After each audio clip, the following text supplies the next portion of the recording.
Girls ನೀವು ಸೀರೆ ಹಾಕೊಂಡೋಗಿ ಬಿಂದಿಗೆ ಥರನೇ ಕಾಣಿಸ್ತೀರಾ. ಸೊ ನಾನು ಹೇಳೋ ಥರ ಮಾಡಿ ವೀಕ್ಲಿ 3 ಟೈಮ್ ಮಾಡಿದ್ರೆ ಸಾಕು, ಹಿಂಗಿರೋರು ಹಿಂಗೆ ಆಯ್ತೀರಾ. ಏನಿಲ್ಲ, ಸಿಂಪಲ್ ಕರೆಕ್ಟಾಗಿ ನೋಡ್ಕೊಳ್ಳಿ. ನಾನು ಯಾವ ಥರ ಮಾಡ್ತಿದ್ನೋ ಅದೇ ಥರ ಮಾಡಿ ಕೌಂಟ್ ಬಂದು 15 to 12 10. ನಾನು ಎಲ್ಬೋಸ್ ನೋಡ್ಕೊಳ್ಳಿ, ನಾನು ಲೆಗ್ದು ನಾನು ಯಾವ ಥರ ಮಾಡ್ತಿದ್ದೀನೋ ಅದೇ ಥರ ಮಾಡಿ, ಆಪೋಸಿಟ್ ಕೂಡ ಅದೇ ಥರ ಮಾಡಬೇಕು. Same 15 to 12 10 count. ಅದಾಗಿದ ತಕ್ಷಣ 1 ನಿಮಿಷ ಹೋಲ್ಡ್ ಮಾಡಬೇಕು. ನಾನು ಯಾವ ಥರ ಮಾಡ್ತೀನೋ ಅದೇ ಥರ ಮಾಡಿ. ನಾನು ಡಂಬಲ್ ಯೂಸ್ ಮಾಡ್ತೀನಿ, ವಾಟರ್ ಬಾಟ್ಲ್ ಯೂಸ್ ಮಾಡ್ಕೊಳ್ಳಿ. ಕರೆಕ್ಟಾಗಿ ನೋಡ್ಕೊಳ್ಳಿ, ನಾನು ಯಾವ ಥರ ಮಾಡ್ತೀನೋ ಅದೇ ಥರ ಮಾಡಬೇಕು.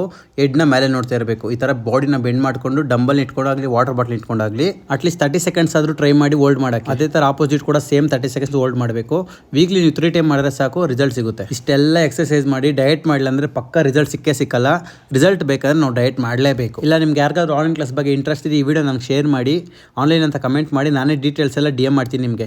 ಆಮೇಲೆ ನನ್ನ ವಿಡಿಯೋ ನಿಮಗೆ ಸ್ವಲ್ಪ ಯೂಸ್ಫುಲ್ ಅನಿಸಿದರೆ ನಾನು ಫಾಲೋ ಮಾಡ್ಕೊಳ್ಳಿ. ನಾನು ಯೂಟ್ಯೂಬಲ್ಲಿ ಇದ್ದೀನಿ, ಚಾನಲ್ ಲಿಂಕು ಬೈನಲ್ಲಿದೆ, ದಯವಿಟ್ಟು ಸಬ್ಸ್ಕ್ರೈಬ್ ಮಾಡ್ಕೊಳ್ಳಿ. ಮತ್ತೆ ನಾಳೆ ಬರ್ತೀನಿ. ಅಲ್ಲಿ ತನಕ ಬಾಯ್ ಬಾಯ್.